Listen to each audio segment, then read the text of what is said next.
This was a weekly pop quiz that was related to the physical quantities in the motion as well as the equations of the motion. The first one, which quantity is a physical quantity? When we say a quantity is a physical quantity, means it should have a magnitude, it should have a unit, like numerical magnitude should be there, and it should have a unit. Then the physical quantity can be a scalar or it can be a vector. So here the flavor is refers to the quarks. You will learn about the particle, like different types of quarks. We have up quark, down, top, bottom, charm, strange. These are the 6 types of the quarks. You will learn that in a particle physics. So that shows just the nature of the quark, not representing the physical quantity. Kelvin is what? Kelvin is a unit. Minute is what? It's a unit. Potential difference is what? It's a physical quantity. And then the physical quantity can be a scalar or a vector. So here we have physical quantity, because when we say potential difference, which is also refers to voltage, it's having a magnitude. Like if I say a 30 volts, so 30 is representing a numerical magnitude and volts is representing the unit. So physical quantity is expressed by a numerical magnitude as well as the unit. But Kelvin and minutes are not the physical quantities. These are the units of the physical quantities. In question 2, what is the power of 3.7 megawatt when expressed in kilowatts? So what we have 3.7 mega stands for what? Mega stands for 10 raised to the power 6. And what is there? We just want to represent in a kilowatt. So if you want to represent in a kilowatt, what we will do? Because we know the kilo means 10 power 3. So I can write this number as, I can write 3.7 into 10 raised to the power 3 times 10 raised to the power 3 watts. Because 10 raised to the power 3 refers to kilo. So this 10 raised to the power 3, I can say kilo. So I can simply say this will be 3.7 into 10 raised to the power 3 kilowatt. So C will be the right answer. Or to convert the megawatt into kilowatt, there is also another way. You can directly divide it by 1000. That's a second way of doing this. So either divide by 1000 or break down the scientific notation into exponent 3, which also stands for kilo. So both ways are acceptable. Any one of the way you can follow.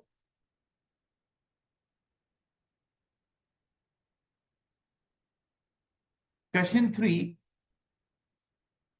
A spring is suspended from a fixed position and a force is applied. The position of the pointer attached to the bottom of the spring against a vertical ruler is recorded. The position before the force is being applied, the position of the pointer was at 225 millimeter mark with the uncertainty of 2. When a force is applied, the position of a pointer changes to 250 with the uncertainty of 2. The question is,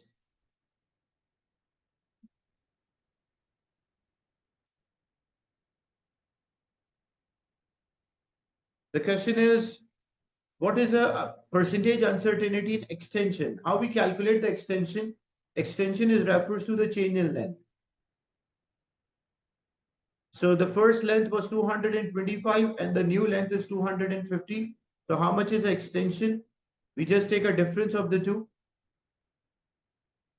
So extension is the change in length 250 minus 225. So the extension will be 25 millimeter. But what about the uncertainty? Because how we calculated the extension, this is length 1 and this is length 2. We calculated the extension by the difference of the two lengths. So whenever you calculate a quantity by addition or a subtraction, the uncertainty always add. So what is the uncertainty of in the second length? It was plus minus 2. What was the uncertainty in the first length? It's also plus minus 2. So what will be the total uncertainty in the extension? The total uncertainty in the extension will be 4 millimeter. Because uncertain, and why we directly add, why we did not convert them into the percentage uncertainties? Because they have the same units. That's why, like when we calculate the length 1, the unit is millimeter. The length 2, the unit is also millimeter, and extension, the unit is also millimeter. So they have the same unit. So when we have the quantities having a same unit, if we want to calculate the uncertainty, we just add the uncertainty. We don't have to convert into the percentage. That's why it was 2 here and 2. That's why the total uncertainty in the extension will be 4. Now we need the percentage uncertainty. If I need the percentage uncertainty in extension, the absolute uncertainty, which is 4, divided by the uncertainty, divided by the value which we record, 25 into 100. So 4 divided by 25 into 100, what we'll get? So 400 divided by 25. 16. So 16, so D will be the right answer for this.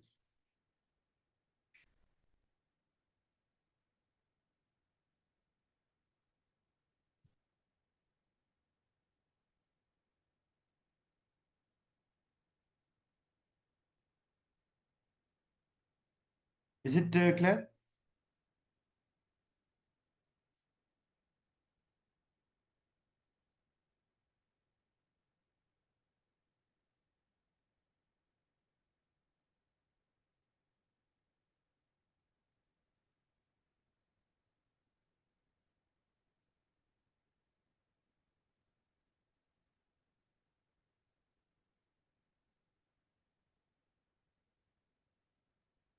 Moving on to the next question. What is the difference between a scalar quantity and the vector quantity?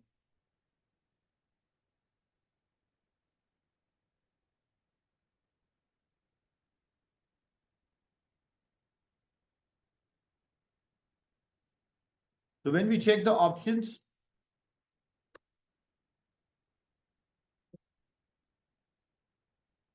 the scalar quantity has a direction, so that's wrong. Scalar has a magnitude, but a vector quantity does not. Both have magnitudes. Vector quantity has a direction, but the scalar does not have a direction. And vector quantity has magnitude, but scalar does not. So that both of them having a magnitude, the only difference is a direction. Question 5. A toy car travels on a circular track at a constant speed of 0.5, and it passes a point on a track when time is equals to 0. Like in the beginning, it passes a point where time is equals to 0 seconds. Then it takes 40 seconds to travel once around. So it completed the round. So example, the car starts from here and it returned back to the same position after 40 seconds. The magnitude of the average velocity of the car between time 0 to 20 seconds, because it is moving at a constant speed. So after 20 seconds, the car will complete the half of this track and then it will return back at 40 seconds. So if we need the average velocity is a displacement divided by time. What about the displacement? If this is a starting point, to work out the displacement, we draw a line, straight line from the start till the end. So when I draw the line from start till the end, actually it's a diameter. So the displacement in this case is the diameter. Time we already know it's 20 seconds, but we want to find the diameter. How we work out the diameter? We have to work out the radius. As this car move in a circular track in a one complete round, which is in 40 seconds. So whenever object move in a circular track, the distance travel is equals to the circumference. So the speed of this car, the speed of the car is equals to the distance divided by time. The speed of this car, they mentioned it is 0.5. What about the distance travel in a complete round? That's equal to the circumference. So that is equals to 2 pi r. Or you can also say pi d. It's the same thing. So you can write the distance travel is equals to circumference 2 pi r, or instead of that, you can also say pi d. Like I can also write directly because I need a diameter. So it will be pi d, and divided by time. It took 40 seconds to complete. So 40 will be multiplied there. 0.5 into 40, that will make 20. And 20 divided by pi, that will be the diameter. So what's the diameter of this track? 6.366. So 6.366, that's a diameter. Yeah, 3.18 is a radius, or I directly work out the diameter, which is 3.366. Now we need the velocity at time is equals to 20. So if we need the velocity when time is equals to 20, that will be the displacement, which is equals to the diameter, 6.366, divided by the time interval, because when it complete half of this track, it takes 20 seconds, so we'll divide it by 20. So 6.366 divided by 20, what's the answer? 0.3183. So 0.3183, which is rounded off to 0.32. So it means either A can be a right answer or B can be a right answer. Now, when we want the velocity at 40 seconds, what about the displacement? Because the object returned back to the same original position. So whenever object return to the same original position, the displacement is always 0. So the displacement of this object will be 0 and the time is 40. So 0 divided by 40, what we'll get? We'll get 0 meters per second. That's why the average velocity after 40 seconds, it is 0 because the displacement is 0. Where average velocity after 20 seconds, it's 0.32. Is it clear, this example? Yes, sir. Anyone having a doubt? So if it was an average speed, read the question properly. Like what if the question they said, calculate an average speed. So if it was an average speed, after 20 seconds, it will be the half of the circle, like a semicircle, divided by. So if we need an average speed, we need a distance. So when it follow the trajectory like this. So that is a semicircle. So in that case, because the full circle is 2 pi r, so the semicircle will be pi r. So pi r divided by t, that will give us the average speed when time is equals to 20. And to get the average speed for the full motion, that will be the circumference 2 pi r divided by time, which will be 40. So read the question properly because there are different ways to calculate average and average velocity and average speed. Because when you're calculating an average velocity, you need the displacement. If you need an average speed, you need the distance only.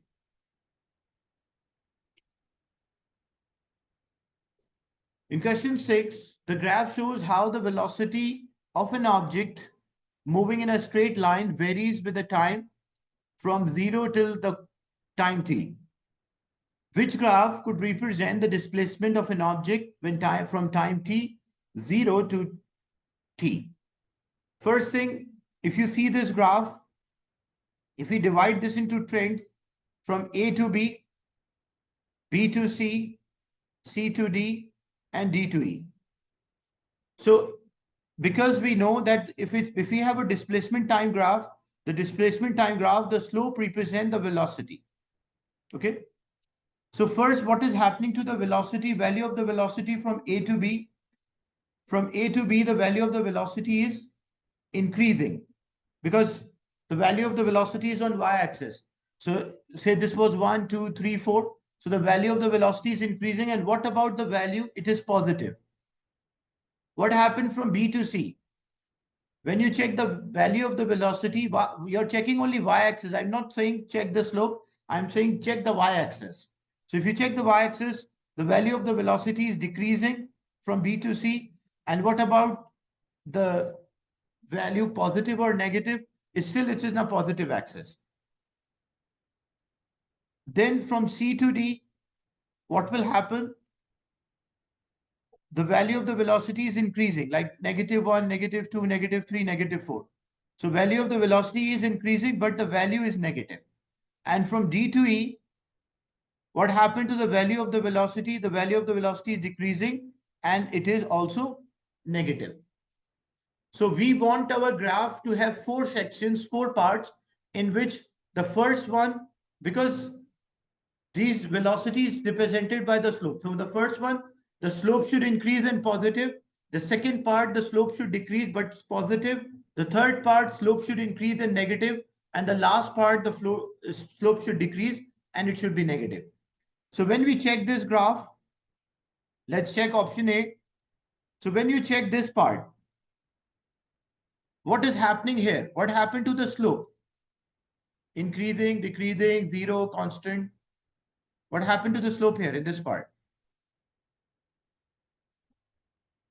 Good. Meetup. The slope is increasing. So here the slope is increasing. Yeah, that's right. The slope is increasing because the angle with the x-axis is increasing. So velocity is increasing because the slope increase. And what about the value of the velocity? How to understand the value of the velocity? When you draw the line, you will have y1 and you will have y2. So you can see the y2 is above y1, so it means it is positive. So velocity is increasing and it is positive. So it matches with the first description. Now, the second part, if you see this part, what happened to the slope? What happened to the slope here? So means from A to B, it follows that is right. But what happened from B to C? Decrease. So B to C is decreasing. This angle is decreasing. It means the velocity should decrease. And what about the value of the velocity? Is it positive or negative? So when we draw the line from x-axis, this will be y1 and the second line will be y2. So y2 is above y1. So y2 is above y1. So means the velocity should decrease, but it should be positive. So velocity is decreasing in positive. So second description, the velocity should decrease and it should be positive. So it matches with the second description as well. Is it clear till this point? Anyone having a doubt or a question? The first two segments of the graph, the displacement time? No, sir. No, sir. Okay. Now moving on to the next part. If you see this section, this part of the graph, what is happening to the slope? Increasing or decreasing? What happened to the slope in this region? Slope means angle with the x-axis. So if I measure the angle at the starting point and I measure the angle here. So what happened to the slope? Is it increasing or decreasing? Increasing. Increasing, good. Because when you take this angle and you measure this angle, the slope, the angle is increasing. So if the angle is increasing, it means the slope is also increasing. So what will happen to the velocity? The velocity should increase. And what about the value of the velocity? The value of the velocity when we draw the, find the x1. So this will be y1 and this will be y2. So you can see the y1 is above y2. So if the y1 is above y2, it means the velocity will be negative. So here the velocity will be negative. So velocity should increase and it should be negative. Is it clear till this point? Yes. What about the last part of the graph? So the last part of the graph, what is happening? What is happening to the velocity? The velocity is decreasing because the slope is decreasing. And what about the value of the velocity? Value of the velocity is negative. So it means it also matches with the fourth option. So the correct answer, the displacement time graph, is actually representing the motion of A. Is it clear? Yes, Anyone sir. having a doubt or a question till this point?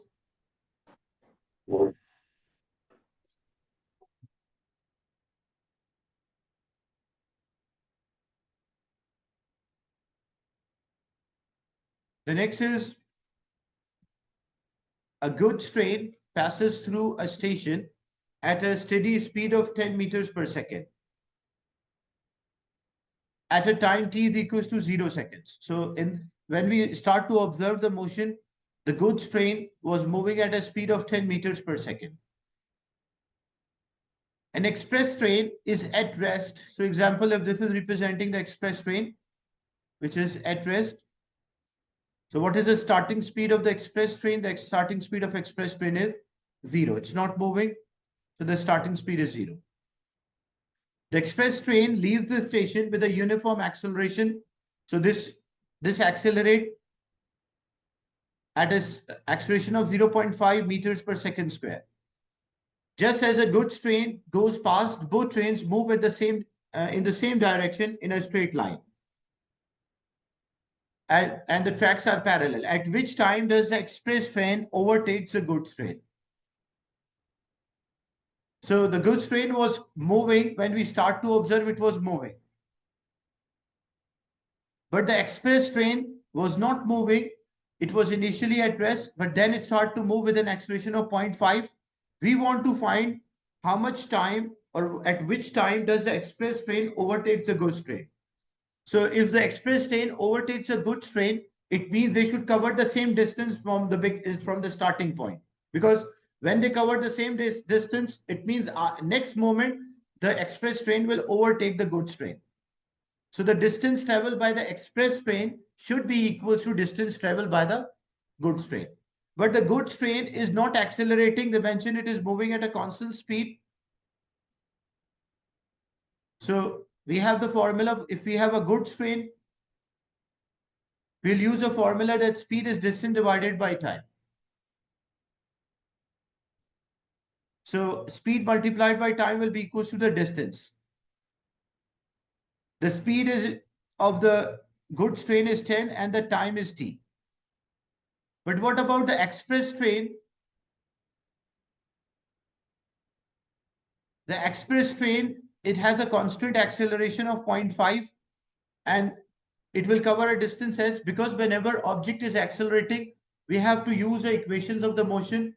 We have the initial velocity, we have the acceleration, and we know the distance is s because the distance covered is same by both trains.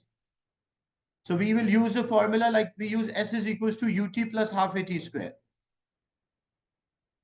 where s is a distance travel. In this case, we can say this as d. We are trying to calculate how much time the express train will take to overtake the goods train. Like, so the express train was moving with a constant speed, and the goods train just start from the initial velocity 0 with an acceleration of 0.5.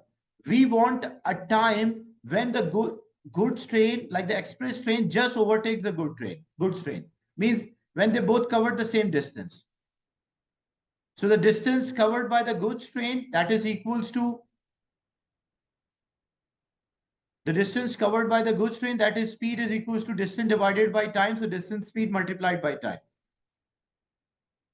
And the distance covered by the express train, that is s, is equals to ut plus half at square. So here s we can also say d, because the distance, u is 0 here, the time we don't know, plus half, the acceleration is 0.5 in t square. When we simplify this, this will be 0.5 divided by 2, so this will be 0.25 t square. So the distance covered by the express train is 0.25 t square, and the distance covered by the goods train is 10 times t. But because as the express train overtakes a goods train, they should.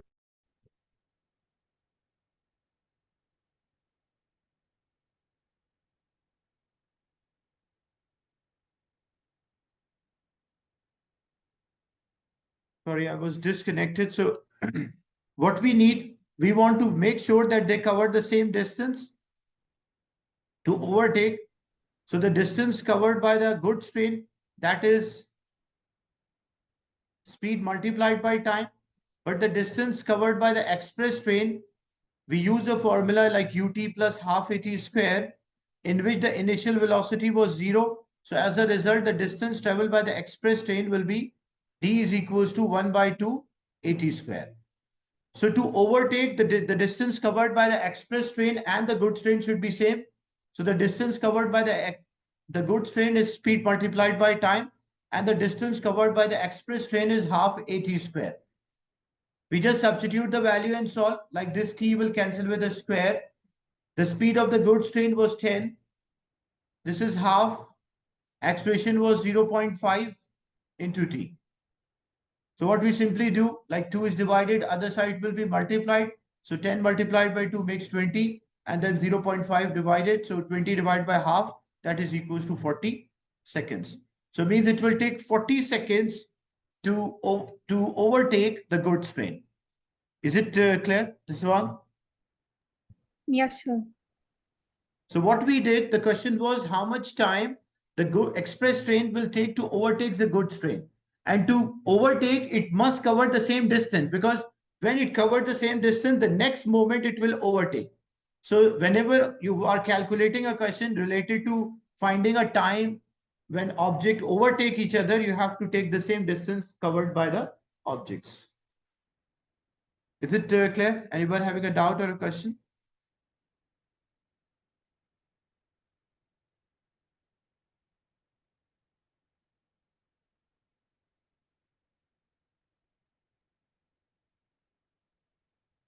The next is a ball bearing falls vertically from the rest. So the starting speed is 0 through a distance of 50 centimeter, but that should always be in meter.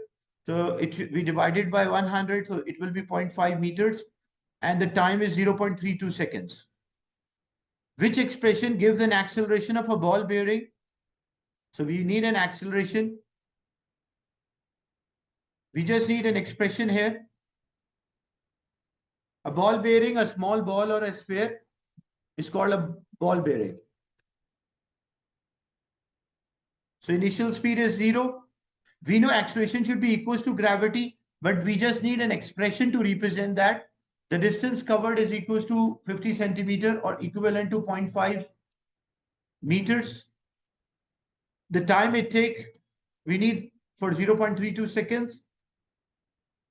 So if we use the formula, S is equals to ut plus half at square. So S is the distance, which is 0.5. Use the initial velocity, time is 0.32 plus half. A we don't know, like, because we need an expression to represent A. And this will be 0.32 square. This whole factor will be 0. So this will be 0.5 is equals to half A 0.32 square. If we need A, if A is our subject, 2 is multiplied, 0.5 into 2, that makes 1. And 0.32 square, it is multiplied, so other side will be divided. So you'll divide by 0.32 square. So 1 divided by 0.32 square, that will be the expression, will give us the value for acceleration. That's why it matches with option A. Is it clear? Question 8.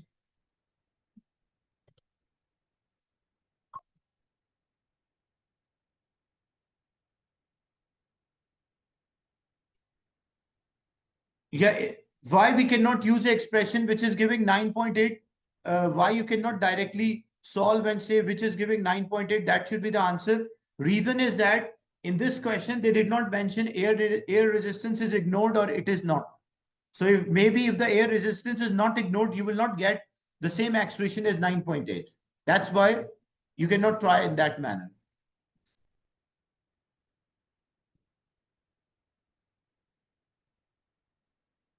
In question 9, a student used a falling sphere to determine the acceleration of a free fall.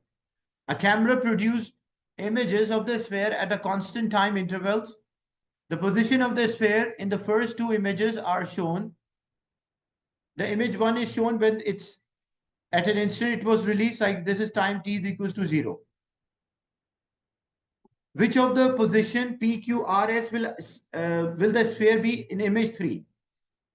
So what is the relation between the distance? Like example, if we say this image was after 1 second, example, what will be the position after 2 seconds or 3 seconds? So you have this equation of the motion that S is equals to ut plus half at square. Whenever objects are falling, the initial velocity is 0. So this factor will be 0. So I can say the distance traveled will be equals to half at square. And acceleration is due to gravity. Acceleration of a free fall is there. So I can also say S is equals to 1 by 2 gt square. So now what it shows, as you can see, 1, 2, and G, these all are constants. So as these all are constants, so what is the relation between the distance and the time? So relation between the distance and the time, that distance is proportional to time square. What is that? That means, like example, if we have like time is equals to 1 second, so the distance will be 1. But if time is equal, because the distance vary with the time square, according to this expression, for falling objects which are having a constant gravity. So if the time is 1 second, the distance will be 1. But if the time is 2 seconds, it vary with the square. So what is the square of the 2? The square of the 2 is 4. So the distance will be 4 times. If the time is 3 seconds, what will be the distance? The distance will be 9 times.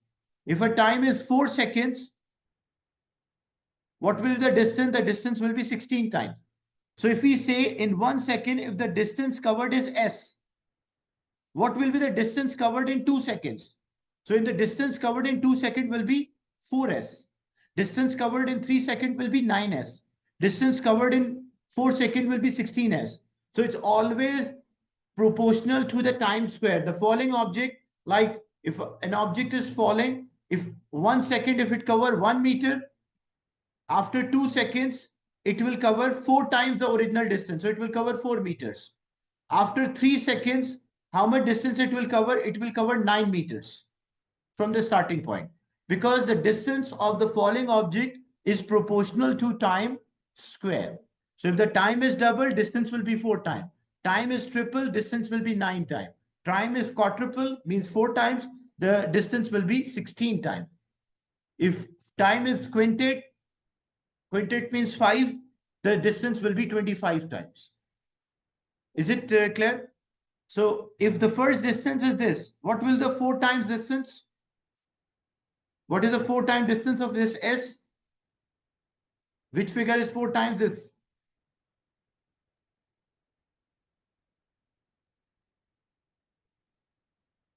Which is 4 times the original. Like example, if I measure this height with this gap, this distance was S, which is 4 times S. So this distance will be 4 times S. So the new position will be R.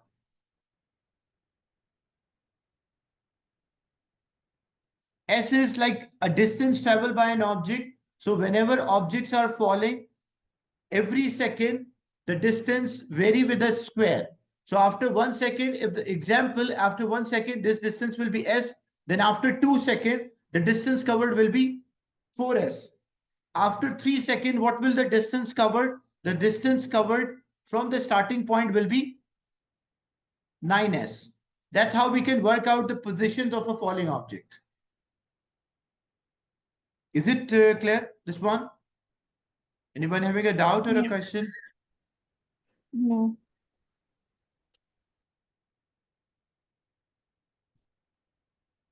Okay. So that's how we identify the positions of the object. So if I say there's an object it falls, say 5 meters in 1 second. Okay. What will be the distance covered by this object after 2 seconds? What will the distance covered by this falling object after 2 seconds? So we know if the time is double, the distance will be 4 times. So if original distance was 5, the new distance will be 4 times. 5 multiplied by 4. So then after 2 seconds, it will cover total 20 meters. Multiple of that original one. If I say, what is the distance covered by this object after 3 seconds? So it vary with the 3 square, means the distance will be 9 times the original. So if the original was 5, what is the 9 multiplied by 5? That is 45. So the total distance covered from the original position will be 45 meters. Okay. So the distance vary for a falling object is always vary with a square.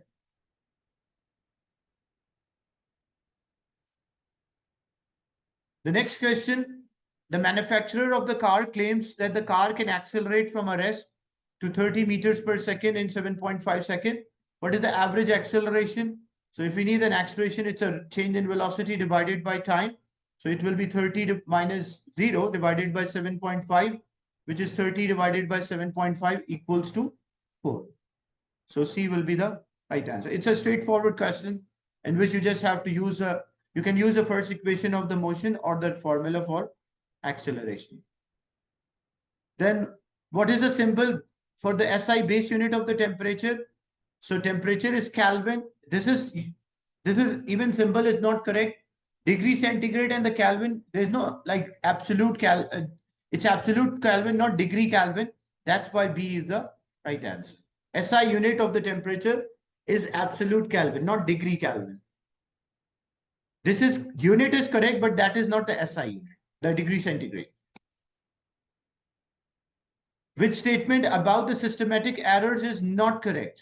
A systematic error can be caused by using an incorrectly calibrated instrument. That's correct, true. One particular type of systematic error can affect all the measurement by the same amount. That's true. Like if there's a systematic error, all the values either shifted more than the true value or less than the true value. The effect of the systematic error can be reduced by repeating and taking average. No, it cannot be random error. When we repeat the experiment, we reduce the random error, but not the systematic error. To reduce the systematic error, either we have to change the equipment or we have to subtract the value which is extra or add the value which is lacking. And the zero error is a type of a systematic error, so this statement is also true. Question 13. Less than a minute left, so I'll share another link and discuss the remaining of these questions. After that, we'll start the topic. Zero error means the wrong calibration for the main and the circular scale, or your scale is not starting from 0. We call that as a zero error.